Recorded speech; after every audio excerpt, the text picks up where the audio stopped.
प्रधानमंत्री मोदी और राष्ट्रपति जिनपिंग की मुलाकात पर चीन के सरकारी अखबार ग्लोबल टाइम्स का बड़ा दावा। ग्लोबल टाइम्स के हवाले से बड़ी खबर सामने आ रही है। जिनपिंग ने प्रधानमंत्री मोदी से कहा, भारत चीन सहयोगी साझेदार, प्रतिद्वंदी नहीं, दोनों देश एक दूसरे के लिए कोई खतरा नहीं है, यह कहा है शी जिनपिंग ने प्रधानमंत्री नरेंद्र मोदी से मुलाकात के बाद। यकीन जानिए, भारत और चीन के संबंधों के मद्देनजर जिनपिंग का यह बयान बहुत अहम, जो कि ग्लोबल टाइम्स के हवाले से सामने आ रहा है।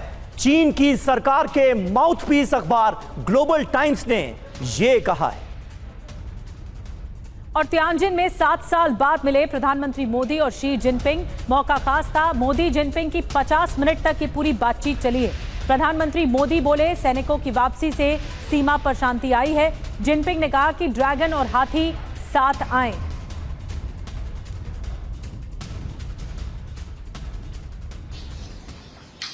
पिछले वर्ष कजान में हमारी बहुत ही सार्थक चर्चा हुई।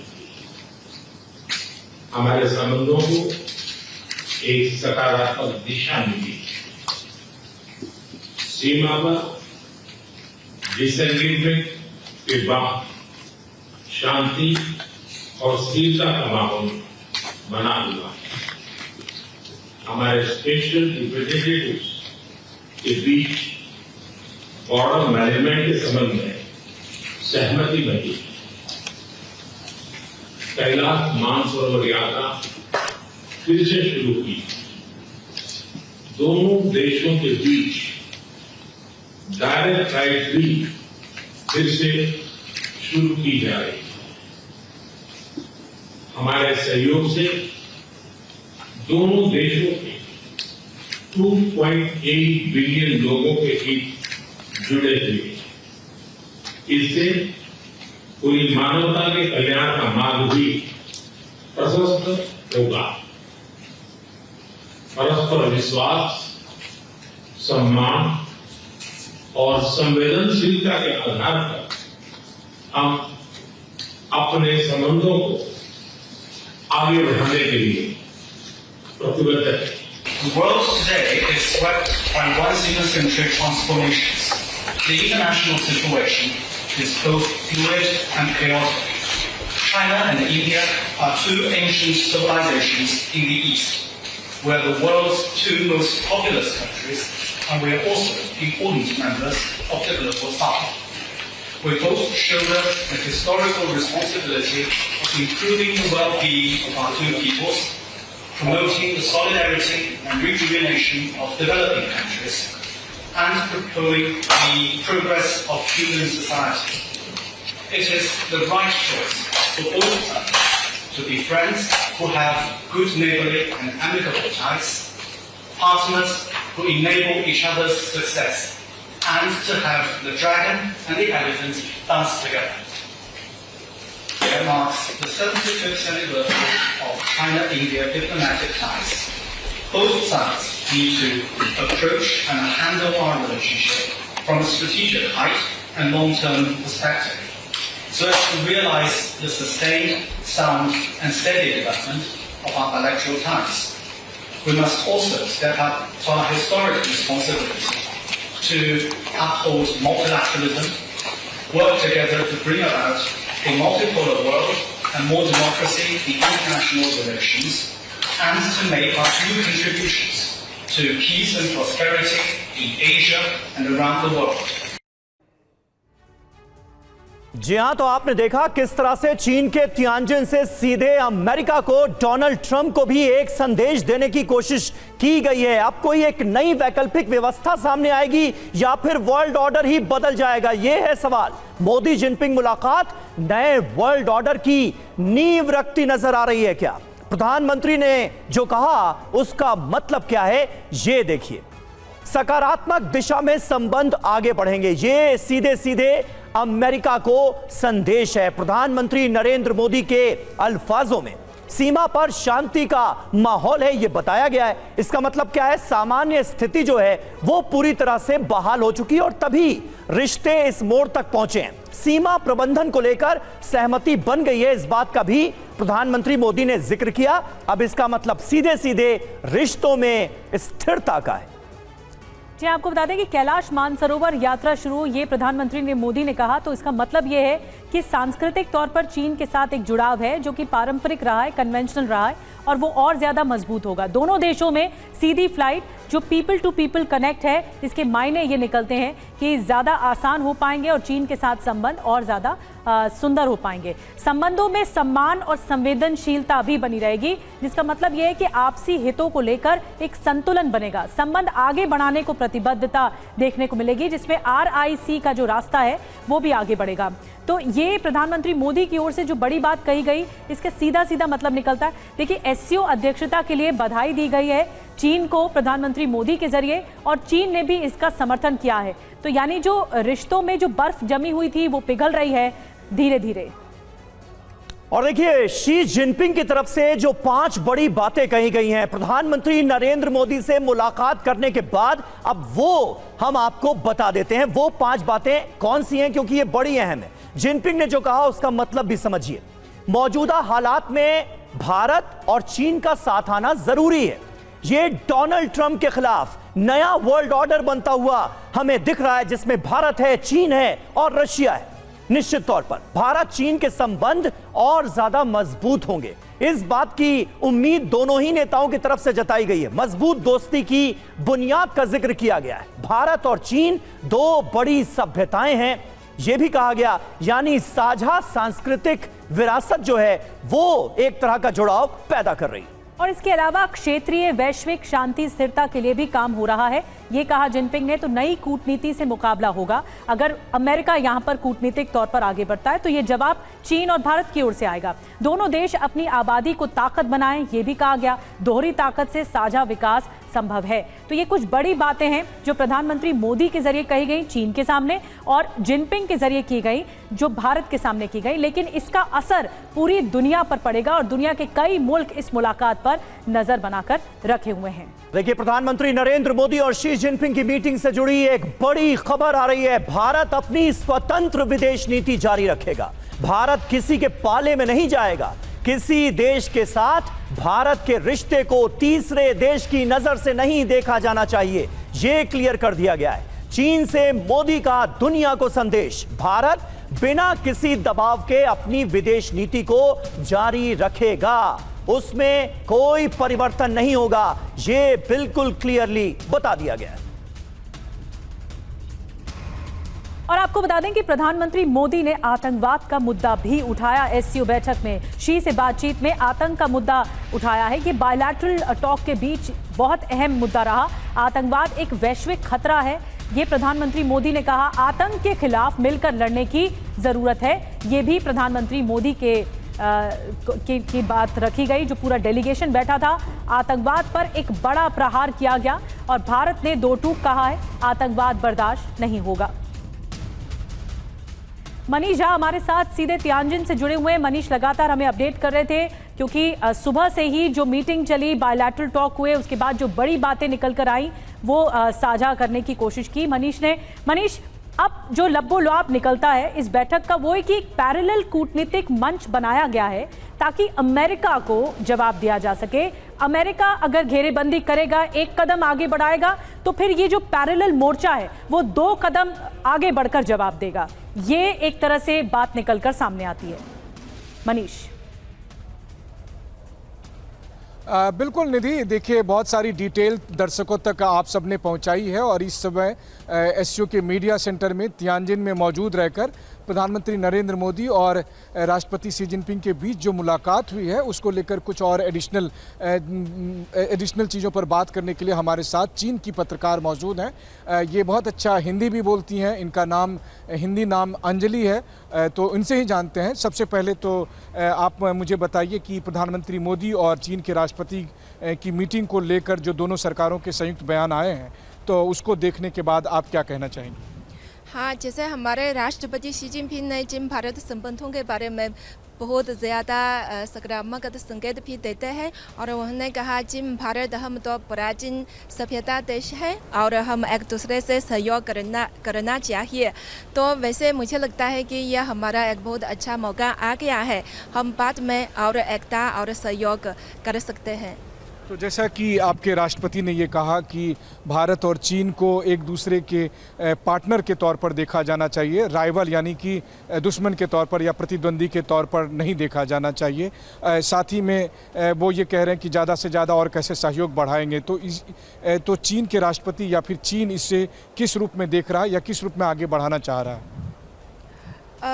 देखिए, चीन और भारत हम बहुत बड़ा विदेशी देश है और हमारे बीच बहुत ज़्यादा सहयोग की उम्मीद है, जैसे संभावना भी है। जैसे हम दोनों सब कृषि देश है और औद्योगिक देश है, तो शायद कृषि और ये टेक्निक के बारे में हम ज़्यादा सहयोग भी कर सकते हैं। वैसे आजकल तो ये वीज़ा भी खोला है और सीधा फ्लाइट भी शुरू होने वाला है, तो हम आम लोगों के बीच आदान प्रदान भी ज़्यादा हो जाएगा।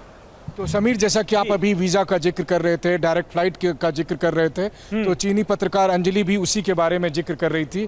और प्रधानमंत्री नरेंद्र मोदी को लेकर जो उन्होंने क्या कुछ कहा है, इस पर जो दोनों देशों के संयुक्त बयान आए हैं उसमें भी इसका जिक्र है। बिल्कुल, एक बात मुझे बताइए। बिल्कुल मनीष, मैं आता हूं आपके पास। हमारे साथ इस वक्त कुछ खास मेहमान भी मौजूद हैं, उनसे भी अपने दर्शकों का तारुफ करा दें।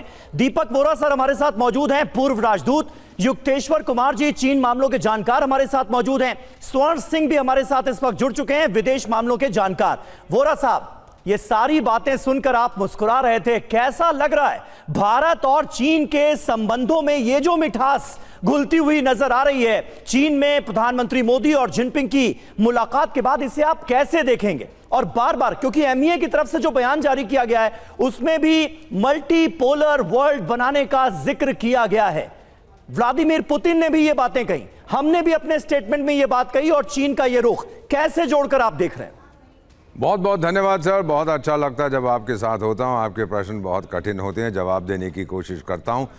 आप पहले पूछ रहे थे, हम बातचीत कर रहे थे, द्विपक्षीय संबंध हैं हमारे चीन के साथ जी। प्राइम मिनिस्टर साहब ने क्या 3 चीजें चीन के सामने रखी हैं। पहले उन्होंने कहा है ट्रस्ट होना चाहिए, भरोसा, संवेदनशीलता होनी चाहिए, सेंसिटिविटी हमारी जो कंसर्न्स हैं, और तीसरा रिस्पेक्ट। चीन क्या रिस्पेक्ट करता है भारत को? Zilch, nonsense. चीन पे भरोसा कोई कर सकता है? Not at all. हमारे कोर कंसर्न्स क्या हैं? टेरर, टेरिटरी और ट्रेड। चीन को कोई फर्क पड़ता है? बिल्कुल नहीं। वो तो पाकिस्तान के वो जो आतंकी है हाफिज सईद कहता है इंटरनेशनल इस्लामिक स्कॉलर, और दलाई लामा को कहते हैं ये टेररिस्ट है। सर, मैं क्षमा चाहता हूं, I am a realist, pragmatist. कोई परिवर्तन नहीं आएगा, क्योंकि चीन मुझे मानता नहीं है एज ए नेशन जिसमें दम है। चीन की जो इंपीरियल एम्बिशन है, दुनिया में एक देश है चीन, चाहे अमेरिका हो, चाहे रशिया हो, चाहे भारत हो, झुक के सलाम करिए, उससे वो बदला नहीं। अब ये जो जर्नलिस्ट इनकी बात करते हैं, हमारे ये होगा वो होगा, इनमें से कौन है सर? आपके चैनल पर आप खुद बैठ के भारत की विदेश नीति की आलोचना करते हैं, मैंने सुना है। कौन करेगा चीन में चिंगपोंग की आलोचना? कोई नहीं करेगा, डेमोक्रेसी नहीं है। तो मेरा मानना है सर कि अगर आप सोचो कि नया वर्ल्ड ऑर्डर आएगा, क्या आएगा सर? एग्जिस्टिंग वर्ल्ड ऑर्डर बना था दूसरे विश्व युद्ध के बाद, उसमें पूरी डोमिनेशन पश्चिम की है, और ये संयुक्त राष्ट्र संघ और वर्ल्ड बैंक और सब बने थे। सर, लेकिन अभी तो शुरुआत अमेरिका ने ही की ना। मैं आ रहा हूं सर। टैरिफ थ्रेट के चलते क्या वाकई दुनिया के अंदर एक ऐसा माहौल बन गया है कि रशिया, इंडिया, चाइना को एक प्लेटफॉर्म पर लाकर रिग गठबंधन बनाना जरूरी हो गया है क्या? सवाल तो ये भी है, क्योंकि अब जिनपिंग ये नहीं कह रहे हैं, अब जिनपिंग ये कह रहे हैं कि हम सहयोगी हैं, हम प्रतिद्वंदी नहीं है, हाथी और ड्रैगन को साथ आना ही होगा बदले हालात में। एक मैं आपसे सवाल पूछ लेता हूं सर, मैं तो हाथी को देखा है, हाथ लगाया, पीठ पे बैठा हूं, आपने ड्रैगन को देखा है? ड्रैगन एक लिविंग क्रीचर है या फिर एक माइथोलॉजिकल क्रीचर है? मेरी हकीकत आज की है, चीन की हकीकत अफसाना है। There is no such thing as a dragon. So sir, भरोसा हम नहीं करेंगे, लेकिन यह भी सही है कि जंग करने की बजाय बातचीत करेंगे। बातचीत करो। बड़ी बात आपने कही दीपक सर, जंग करने की जगह बातचीत करेंगे, और शायद यही सकारात्मक माहौल है कि बातचीत हो रही है। और बातचीत के जरिए ही हल निकलेगा। युक्तेश्वर कुमार जी भी हमारे साथ हैं, चीनी मामलों के जानकार। युक्तेश्वर जी, आपको लगता है कि ये रियलिस्टिक अप्रोच है जो चीन ने कहा प्रधानमंत्री मोदी के सामने, क्योंकि गलवान झड़प के बाद प्रधानमंत्री मोदी का ये पहला दौरा है, ऐसे में भरोसा, एक क्रेडिबिलिटी को लेकर सवाल चीन पर बना रहता है। तो अगर जवाब अमेरिका को देना है तो क्या ये क्रेडिबिलिटी रियलिस्टिक लग रही है आपको? बिल्कुल, मैं थिएनचिन में ही बैठा हूं और करीब करीब 50-60 बार चीन आ चुका हूं, तो जो भी मैं बोल रहा हूं वो रियलिस्टिक और यहाँ पे बैठ करके बोल रहा हूं, न कि कोई माइथोलॉजिकल मेरे अंदर में कोई जो विचार है। तो भले ही जैसा कि दीपक साहब तो कुछ दिन पहले एक बार डिबेट में बोल रहे थे कि चीन से शी जिनपिंग ही गायब हो गए हैं, और जब मैंने बताया कि बीबीसी के जर्नलिस्ट यहाँ पर हैं तो भी उन्होंने उस वक्त थोड़ा सा खंडन किया। मैं उनकी बहुत रेस्पेक्ट करता हूं, लेकिन मेरा यह कहना है कि जैसे चीनी में कहावत है, तुम पूछन लिन, एक चिड़िया से बसंत नहीं आता, एक चिड़िया से बसंत नहीं आता। इसलिए जैसे फिल्म शोले में जय और वीरू साथ हो तो काफी लोग डरते हैं, तो उसी तरह से चीन, रूस और भारत ये तीनों साथ आ जाएं। और अभी कुछ दिन पहले मैंने जो सहयोगी बैठे हैं, शोन सिंह जी का भी एक आर्टिकल बहुत बढ़िया पढ़ा था, RIC का या CIR बोले, चाइना इंडिया रशिया का, और ये इकट्ठे होने की संभावना जो है ये केवल एक मिथिकल और फार्स चीज नहीं रह गई है, अब बहुत ज्यादा संभावनाएं फिर से इसकी उभर के आ रही है। इसलिए ये बहुत रियलिस्टिक है। चाहे हमारा युक्तेश्वर जी, अगर तीनों साथ आ जाएं, अमेरिका को जवाब दे दिया जाए, अमेरिका की दादागिरी खत्म हो जाए, बहुत अच्छी बात है, लेकिन इसके लिए नेक मंशा भी तो चाहिए। चीन के लिहाज से अगर बात की जाए तो वो नेक मंशा नजर आती है क्या? अभी अभी ताजा ताजा जख्म जो है वो ऑपरेशन सिंदूर के दौरान भी हमें देखने को मिला। तो दीपक वोरा सर जिस बात का जिक्र कर रहे हैं, बहुत सारे भारतीयों के मन में ये चिंताएं हैं चीन के रुख को लेकर, आप नहीं मानते इसे? दीपक वोरा जी के पास में नहीं, मेरे खुद के गांव के, बिहार से मैं आता हूं, समस्तीपुर जिले के मेरे चचेरे जो भाई लगते हैं, उनकी भी मृत्यु हुई थी। 20 लोग जब जो हमारा ऑफिशियली मरे थे जून 2020 में। तो ऐसा नहीं है कि मेरे दिल में जख्म नहीं है, हम पूरी तरह से विश्वास किसी का भी नहीं कर सकते हैं, पर जो चीन और भारत का संबंध है, हमें 2500 का सिविलाइजेशनल हमारा संबंध रहा है। बिल्कुल 1959 के बाद से हमारे रिश्तों में काफी कठिनाइयां आई हैं और 2020 में आई हैं, पर इसका मतलब नहीं है कि ये जो एक कॉमा है 70 साल का, उसको 2000 सालों के संबंध को हम बिल्कुल केवल उसी पे रखें। हमारा रिश्ता काफी पुराना रहा है और हमें, आपने एक चीज बहुत अच्छी कही, आना चाहिए, हमें व्यापार करना चाहिए। अगर मुश्किलें हैं तो उसका भी हमें जवाब साथ मिलकर के देना चाहिए। बिल्कुल, ये नहीं। युक्तेश्वर सर, एक आपने बहुत अच्छी बात कही कि ये कॉमा फुल स्टॉप में नहीं बदलना चाहिए। अगर कॉमा है तो उसे अगर बर्फ जमी है तो हटेगी कैसे, कहीं से तो शुरुआत होगी ही, और यही शायद सकारात्मक सिचुएशन हो सकती है। बहरहाल भरोसे पर एक क्वेश्चन मार्क जरूर है चीन को लेकर। हम चर्चा को आगे बढ़ाएंगे, लेकिन एक बड़ी खबर यह भी है कि भारत ने न्योता दे दिया है जिनपिंग को। प्रधानमंत्री मोदी ने जिनपिंग को न्योता दिया है भारत आने का। ब्रिक्स सम्मेलन के लिए जिनपिंग को न्योता दिया गया है। 2026 में भारत में ब्रिक्स सम्मेलन होना है और इसी आयोजन के लिए न्योता दिया गया है। जिनपिंग ने प्रधानमंत्री का न्योता स्वीकार लिया है। भारत ने न्योता दे दिया है जिनपिंग को। प्रधानमंत्री मोदी ने जिनपिंग को न्योता दिया है भारत आने का। ब्रिक्स सम्मेलन के लिए जिनपिंग को न्योता दिया गया है। 2026 में भारत में ब्रिक्स सम्मेलन होना है और इसी आयोजन के लिए न्योता दिया गया है। जिनपिंग ने प्रधानमंत्री का न्योता स्वीकार लिया है। और देखिए, प्रधानमंत्री मोदी के साथ बैठक में जिनपिंग का बयान आया, दुनिया परिवर्तन की ओर बढ़ रही है, ये जिनपिंग का कहना है। रणनीतिक दीर्घकालिक दृष्टिकोण से देखना होगा। दुनिया में शांति समृद्धि के लिए साथ जरूरी है। भारत और चीन ग्लोबल साउथ का हिस्सा हैं।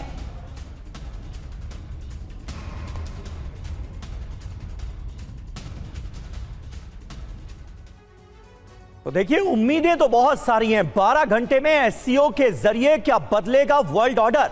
पश्चिमी देशों के वर्चस्व को सीधे सीधे चुनौती मिलेगी। नाटो के विरुद्ध गठबंधन पर मोहर संभव है। सामूहिक नेतृत्व पर सहमति बन सकती है। बहुपक्षीय डिफेंस गारंटी पर एक मत हुआ जा सकता है। नाटो की ताकत वर्सेस एससीओ की ताकत। ये आप देखिए, नाटो की ताकत की बात की जाए तो एकजुटता बहुत अहम नजर आती है, सारे देश एकजुट नजर आते हैं, एक पर हमला सब पर हमला माना जाता है। एससीओ की ताकत की बात की जाए तो विशाल जनसंख्या, निश्चित तौर पर यह एससीओ की ताकत है। रूस चीन की परमाणु क्षमता का भी इसमें जिक्र होना चाहिए, और नाटो की बात की जाए तो उन्नत तकनीक का भी जिक्र जरूरी है। और स्वर्ण सिंह हमारे साथ मौजूद हैं फॉरेन एक्सपर्ट के तौर पर। सिंह साहब, अगर आप देख रहे हैं तकनीक के लिहाज से देखें तो चीन बेहतर है भारत से, और भारत भी एक कदम आगे बढ़ने की कोशिश कर रहा है क्योंकि भारत विकसित देशों में है, विकासशील देशों में है।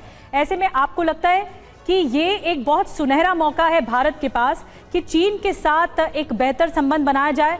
न सिर्फ चीन के साथ, क्योंकि रूस भी यही चाहता था कि भारत और चीन साथ साथ आए और ये मुलाकात हो, तभी ये जो गठजोड़ है, ये ट्रायंगल है, इस ट्रायंगल पर आप क्या कहेंगे?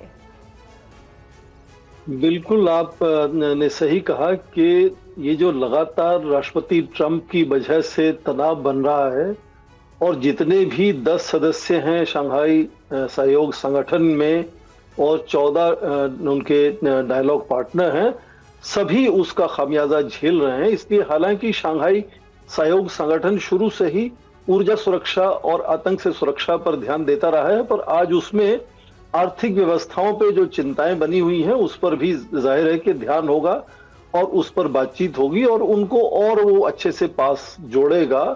इस वक्त इस बार जो ऊर्जा शंघाई सहयोग संगठन में देखी जा रही है वो पिछले 4 या 5 साल में नजर नहीं आती थी। भारत के प्रधानमंत्री भी इस शिखर सम्मेलन में हमेशा नहीं जाते रहे हैं, बीच में गए हैं। पिछली बार जब चीन में हुआ था छिंगताओ में 2018 में, तब गए थे।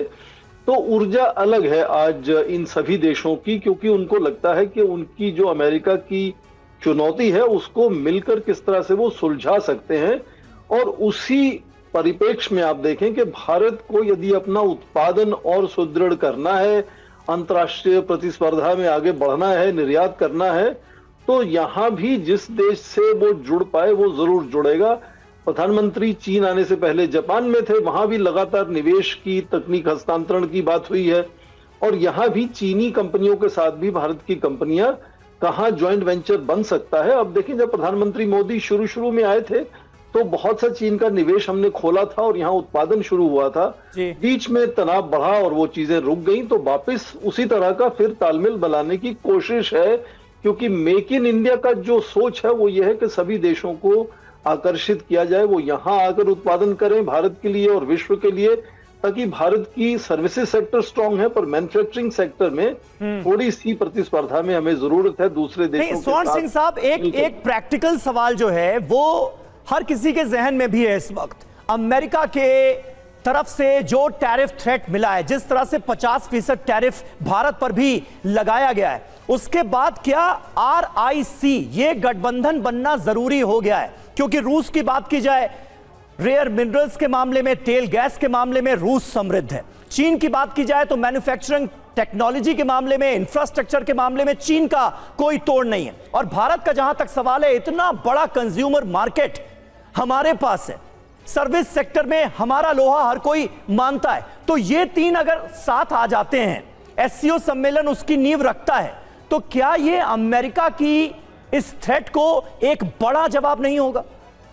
भारत की सभ्यता में जो दृष्टिकोण है वो एक को पकड़ने में दूसरे को छोड़ने की बात नहीं है, उसमें लगातार सभी को साथ लेकर आगे बढ़ने की बात है। हाँ। हम वासुदेव कुटुंबम की बात करते हैं तो कुटुंब में कभी कभी नाराजगी हो जाती है, तो ऐसा तो मतलब नहीं कि रिश्ते टूट जाते हैं। तो इस वक्त चाहे टैरिफ को लेकर करीब $60 बिलियन भारत का निर्यात इस वक्त चिंता में है, पर भारत के रिश्ते अमेरिका से उसके बहुत परे हैं।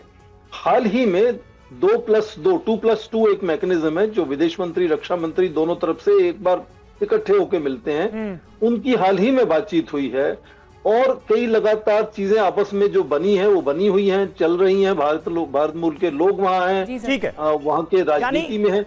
यानी तो दोनों उम्मीद की जा सकती है कि संबंध जो है वो आने वाले वक्त में बेहतर होंगे और कहीं ना कहीं एससीओ मंच के जरिए भी जो अमेरिका पर दबाव डाला जा रहा है उससे संबंध खराब नहीं होंगे बल्कि आने वाले वक्त में बेहतर होंगे। अमेरिका को अपनी गलतियों का एहसास होगा। अभी तो देखिए उम्मीद ही की जा सकती है, लेकिन एससीओ सम्मेलन से अमेरिका को कैसे चुनौती मिलेगी, आइए अब आपको यह बताते हैं। एससीओ से अमेरिका को कैसे चैलेंज किया जाएगा। आर्थिक ताकत का जिक्र किया जाए तो कुल जीडीपी है 20%।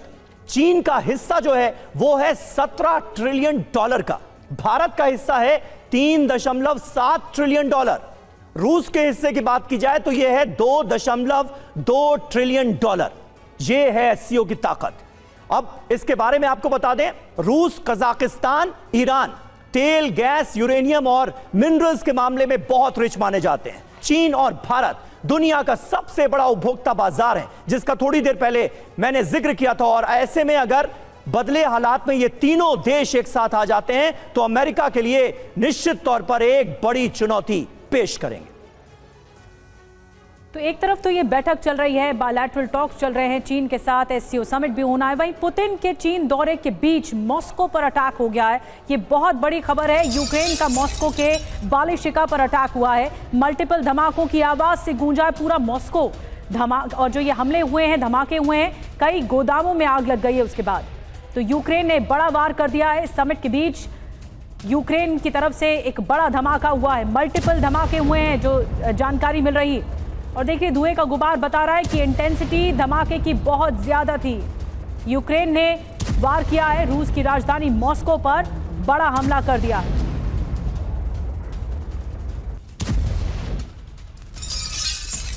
और रूस पर यूक्रेन के हमले की एक और तस्वीर आपको दिखाते हैं। हमले के बाद इमारत में उठता दिखा धुआं। ये देखिए तस्वीरें, किस तरह से मॉस्को पर अटैक हुआ है। रूस पर यूक्रेन के एक और हमले की तस्वीर इस वक्त आपको दिखा रहे हैं, ऐसे वक्त में जब एससीओ समिट में शामिल होने के लिए व्लादिमीर पुतिन चीन पहुंचे हुए हैं। मॉस्को पर हमले कर दिए हैं यूक्रेन।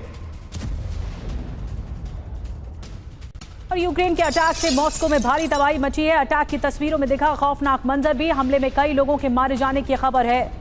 जो यूक्रेन ने अटैक किया है, बड़ा अटैक किया है मॉस्को पर, कई लोग मारे जाने की आशंका है जो इस वक्त खबर सामने आ रही है। और अगली खबर, यूक्रेन के अटैक से थर्राया मॉस्को। हमले की सबसे नई तस्वीर ये देखिए। हमले में इमारत कैसे जलकर खाक हो गई है। हमले के फौरन बाद की तस्वीरें आपको दिखा रहे हैं, जहां पर एक निर्माणाधीन इमारत से आग की लपटें उठती नजर आ रही।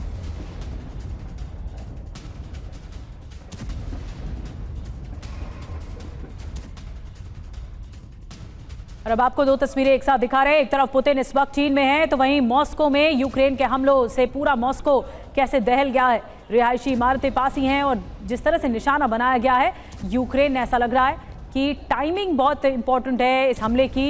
एक तरफ बैठक चल रही है चीन में, तो दूसरी तरफ यूक्रेन ने वार कर दिया है रशिया पर। वैकल्पिक ग्लोबल ताकत बनाने की कोशिश की जा रही है। चीन की वैकल्पिक समीकरण साधने की कोशिश भी नजर आ रही है। एससीओ के मंच के जरिए अमेरिका के खिलाफ नई ताकत बनाने की हो रही है कोशिश। चीन के साथ रूस, भारत, ईरान इस पार्टनरशिप का अहम हिस्सा हो सकते हैं। तो क्या तियानजिन से ट्रंप को झटका लगेगा? तियानजिन से ट्रंप को झटका लगेगा और ये इसकी इनसाइड रिपोर्ट क्या है आपको बताते हैं एक्सक्लूसिव तौर पर। वैकल्पिक वर्ल्ड ऑर्डर की रूपरेखा पेश कर सकता है चीन। वैकल्पिक व्यवस्था अमेरिकी नेतृत्व से 100% अलग होगी। वॉशिंगटन की नीतियां खास करके टैरिफ वॉर की काट खोजेंगे। अमेरिका को संदेश देने के लिए संयुक्त सैन्य अभ्यास संभव है। RIC नेतृत्व वाली दुनिया यानी रशिया, इंडिया और चाइना नेतृत्व वाली दुनिया US, यूरोप से पूरी तरह अलग होगी। व्यापार और यात्रा संबंध फिर से शुरू करने पर सहमति बन पाएगी। रेयर अर्थ, उर्वरक और या फिर मशीनरी कहें, कई अहम समझौते होंगे। ट्रंप की टैरिफ पॉलिसी ने साझेदार देशों को बड़ा झटका दिया है। फाइनेंशियल टाइम्स के हवाले से ये बड़ी जानकारी मिल रही है। दीपक वोरा साहब, मैं आपके पास आ रही हूँ इसी सवाल के साथ कि हर बार आप भौहें तान कर नहीं रह सकते, क्योंकि सवाल 200 करोड़ लोगों का है, जो प्रधानमंत्री मोदी ने भी अपने संबोधन में कहा चीन की तरफ। कि 2.8 बिलियन जब लोगों की बात होती है तो रिसोर्सेज की बात होनी चाहिए। इस बात पर सहमति बननी चाहिए कि दोनों मुल्क दोनों के हित की बात सोच रहे हैं, लेकिन हमेशा अगर तनातनी रहेगी तो फिर बात आगे बढ़ नहीं पाएगी, जैसा कि आप पहले कह रहे थे। तो पॉजिटिव एनवायरनमेंट बनेगा कैसे? मेरे को नहीं लगता है मैम, ये जो अभी चाइना में 5000 बार गए हैं बोल रहे थे, मैं उनका बहुत इज्जत करता हूं। मैं भी, चीन इज्जत करता है भारत की। Does China respect India? अगर ये हाँ कहते हैं तो फिर मुबारक हो आपको। तो ये रेस्पेक्टफुल तस्वीरें तो आई हैं, आप देख तो रहे हैं। मैम मैं ये तो फोटो ऑप्स है ना मैम, फोटो तो मैं भी करता हूँ। 1000 हिंदुस्तानी लोग 1000 चीनी लोगों से शादी कर लें और आप बहुत बड़ी तस्वीर खींचें, दैट्स नॉट रिस्पेक्ट। रिस्पेक्ट यह है कि जो मेरे कोर कंसर्न्स हैं, टेरर जो हमारा आतंकिस्तान पड़ोसी है, आप उसको बचाते क्यों हैं?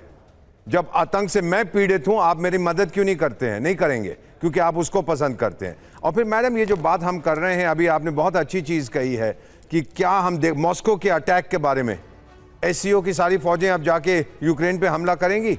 अगर ये किसी नेटो मेंबर पे ऐसा अटैक किया होता रूस ने, सब भिड़ जाते रूस के साथ। तो ये चीजें देखने वाली हैं। ये मैसेज जा रहा है रूस को, ये सिर्फ यूक्रेन ने नहीं किया है सर, ये पश्चिमी देश उसके पीछे हैं कि देख टाइगर, ज्यादा शोर मच मचाइयो जाके चाइना में, नहीं तो हम ये भी कर सकते हैं। सर ये दुनिया बड़ी कॉम्प्लिकेटेड है, ब्लैक एंड व्हाइट नहीं है, ग्रे शेड्स बहुत हैं इसमें। और जो मेरे को 52 साल कूटनीति में हो गए हैं, मेरा मानना है जब तक हमारे कोर कंसर्न्स, पीएम साहब ने बिल्कुल स्पष्ट किया, हाँ हम हवाई जहाज उड़ाएंगे, हम मानसरोवर जाएंगे, ये करेंगे वो करेंगे, जब तक हमारे कोर इंटरेस्ट का आप ध्यान नहीं रखोगे, मैं नहीं मानता कि हमारी दोस्ती कोई बहुत मजबूत होगी। ठीक है, तियानजिन का भी रुख करना चाहेंगे। वोरा साहब जिन बातों का जिक्र कर रहे हैं, मनीष आपने भी सुना कि चीन भरोसे के लायक है नहीं। उन्होंने एक सवाल पूछा कि क्या चीन वाकई भारत की रिस्पेक्ट करता है, लेकिन मौजूदा दौर में ड्रैगन और हाथी का साथ आना क्या जरूरी नहीं हो गया है? क्योंकि रिस्पेक्ट तो हमारी पॉलिसीज की, हमारी नीतियों के की अमेरिका भी करता हुआ नहीं आ रहा है, और अमेरिका की तरफ से बाकायदा ये हालात थोपे गए। ऐसे में चीन, रशिया और भारत का साथ आना क्या जरूरी नहीं हो गया है? वरना जवाब कैसे दिया जाएगा, या अमेरिका पर प्रेशर कैसे बिल्डअप किया जाएगा?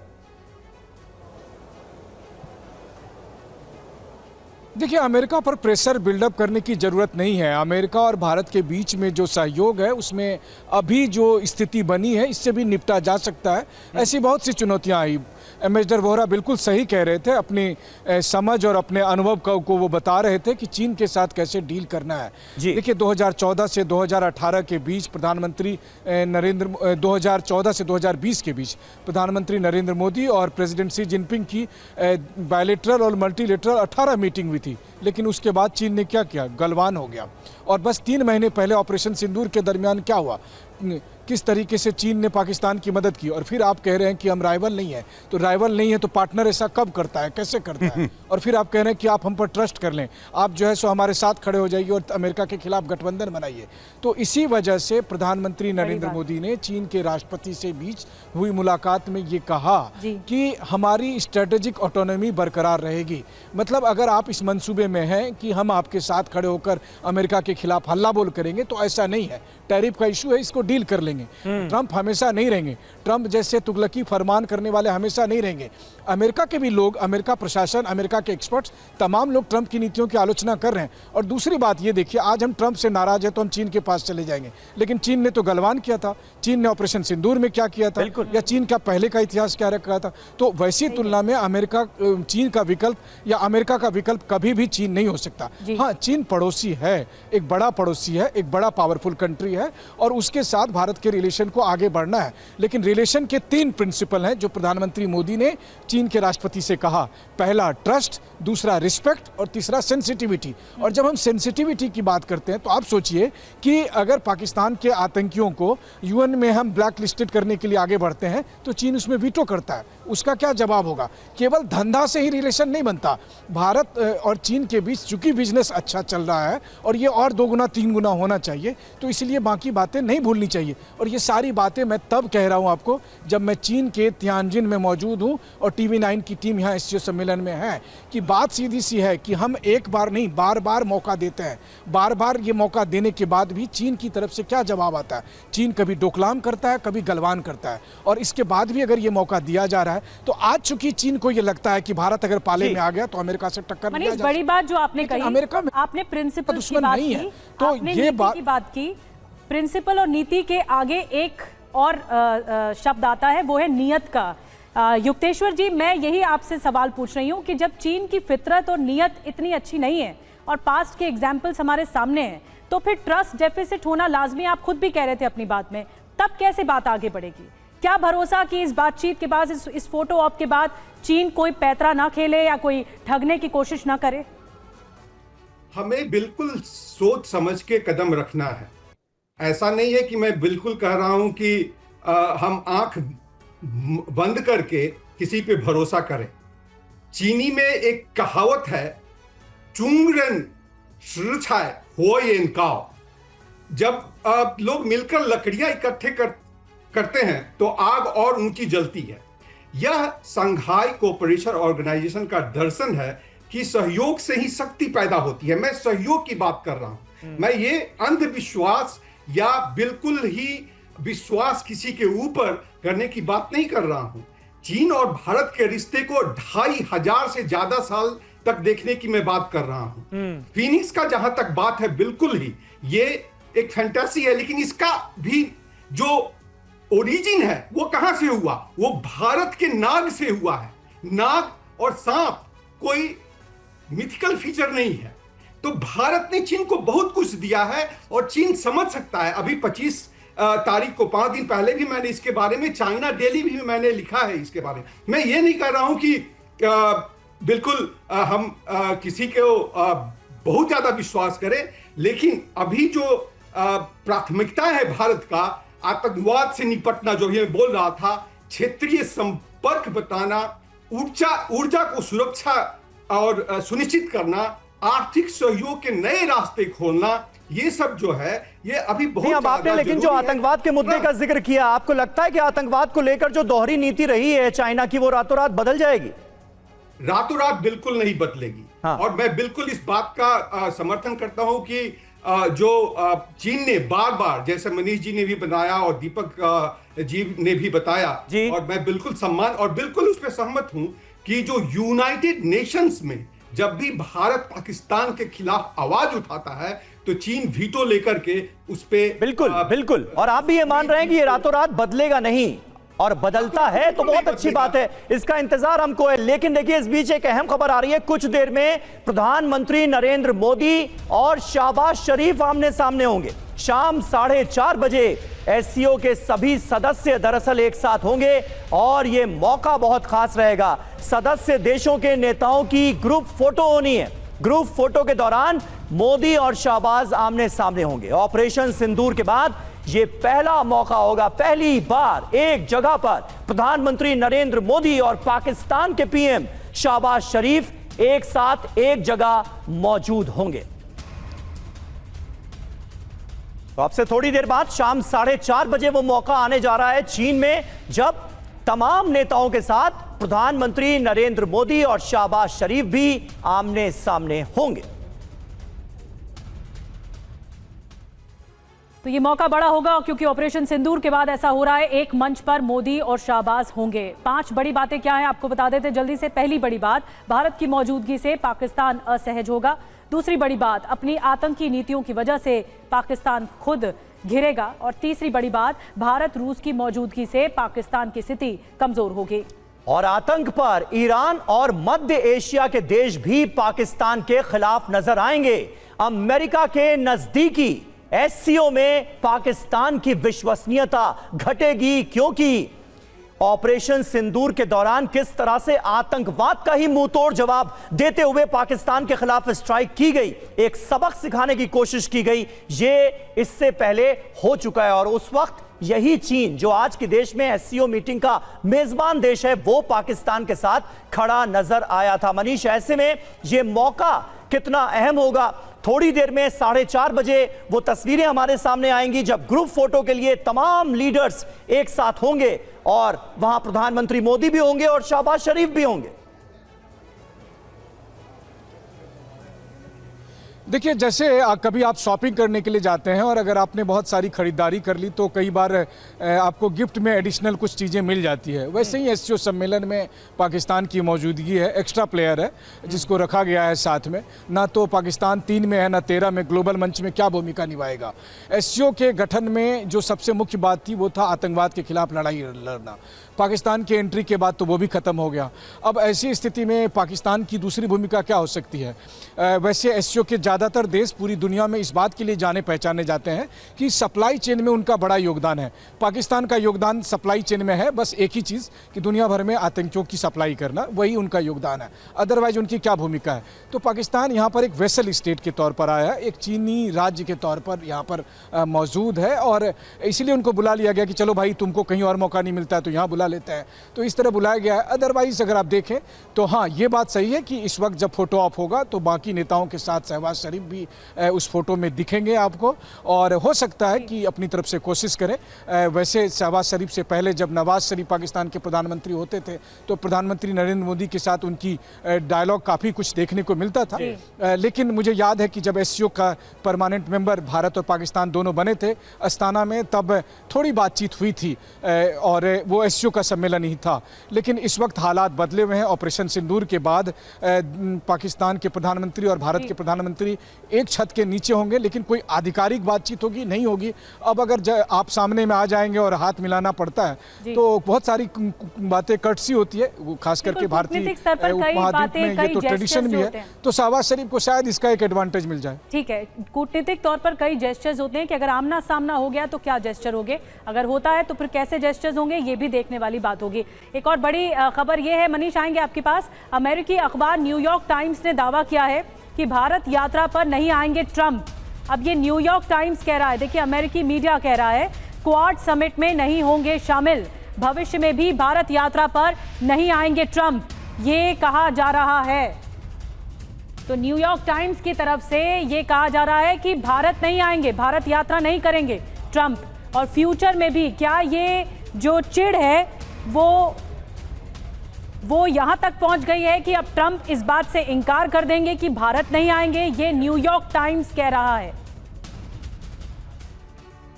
तो देखिए बात यहां तक पहुंच गई है, ट्रंप भारत नहीं आएंगे। अब नाराज क्यों हैं डोनाल्ड ट्रंप? क्योंकि जो किया उन्होंने ही किया। नोबेल प्राइज पाने की दरअसल ख्वाहिश जो है वो बढ़ती जा रही है। ट्रंप चाहते थे कि भारत नोबेल पीस प्राइज के लिए डोनाल्ड ट्रंप को नॉमिनेट करे। भारत ने ट्रंप की इच्छा को माना नहीं। भारत के साथ रिश्तों में तल्खी आई। पाकिस्तान से सीज फायर पर जो भारत का रुख रहा वो भी एक वजह है। अमेरिका की मध्यस्थता कराने की बात को सरासर गलत कहा गया और इससे भी ट्रंप बिफरे हुए हैं। डोनाल्ड ट्रंप का फैसला क्या है? क्वाड समिट में वो शामिल ही नहीं होंगे। नवंबर में भारत में क्वाड समिट का आयोजन होना है और भारत पर डोनाल्ड ट्रंप ने 50% टैरिफ लगाया है, 25% टैरिफ और 25% जुर्माना। वोहरा साहब, ऐसे में सवाल यही है कि कैसे जवाब दिया जाए। डोनाल्ड ट्रंप तो खार खाकर बैठे हुए नजर आ रहे हैं, पूरी तरह से अब कह रहे हैं कि भारत भी नहीं आएंगे, क्वाड समिट में शामिल नहीं होंगे। 10 सेकंड में एक जवाब। नहीं आ रहे तो मत आइए। अगर क्वाड आपके बिना चल सकता है तो चलेगा, नहीं चल सकता है तो रुक जाएगा। भारत पे कोई असर नहीं पड़ेगा। चीन बड़ा खुश हो जाएगा कि आप नहीं आ रहे हैं, धन्यवाद, क्योंकि आप अपने चीन के साथ संबंध मजबूत करना चाहते हैं और उस समय आप भारत को और रूस को और बाकी सबको त्याग देंगे। देखते जाइए क्या होता है। इब्तदा इश्क का है, होता है क्या, आगे आगे देखिए होता है। ठीक है सर। और ट्रंप को 2 दिन में किस तरह से 4 झटके लगे ये भी बता दें। टैरिफ पर क्वाड से ट्रंप को फटकार, और दूसरी बड़ी बात कि जेलेंस्की को भारत पर ही भरोसा है। मोदी, जिनपिंग, पुतिन की तिकड़ी और जापान भारत के बीच नए रिश्ते। तो ये 4 ऐसी बातें हैं जो कि खटक रही हैं शायद ट्रंप को, और इसीलिए झटके पर झटका लग रहा है और इसीलिए भी ट्रंप शायद क्वाड में शामिल होने की मंशा नहीं रखते हैं या ऑब्जेक्टिव नहीं रखते हैं। और देखिए एक और अहम खबर जो कि नेपाल से जुड़ी हुई है। लिपू लेक ट्रेड रूट पर नेपाल ने आपत्ति दर्ज की है। भारत चीन व्यापार समझौते पर आपत्ति दर्ज की गई है। शी जिनपिंग से मुलाकात के दौरान नेपाल के पीएम ओली ने आपत्ति जताई है।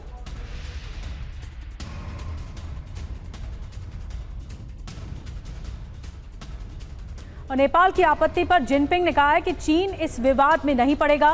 ये जिनपिंग की ओर से कहा गया है कि भारत से बातचीत पर विवाद सुलझाएं। भारत के बीच और नेपाल के बीच का ये मसला है, जिनपिंग इसमें नहीं पड़ेंगे, ये चीन इसमें नहीं पड़ेगा, ये दो टूक कह दिया गया है।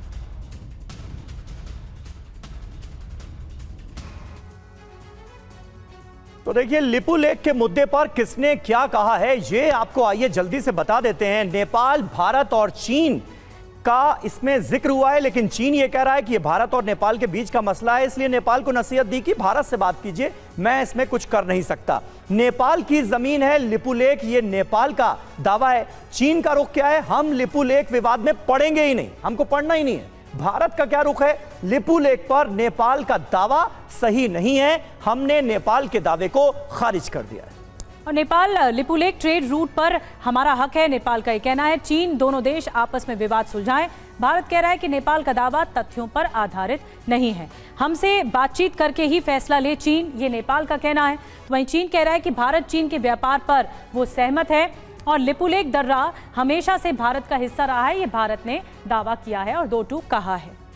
तो कुल मिलाकर इस विवाद में हाथ डालने से चीन ने सीधे सीधे पल्ला झाड़ दिया है और नेपाल से कहा गया है कि ये आपके और भारत के बीच का मसला है, इसमें हम पड़ेंगे नहीं।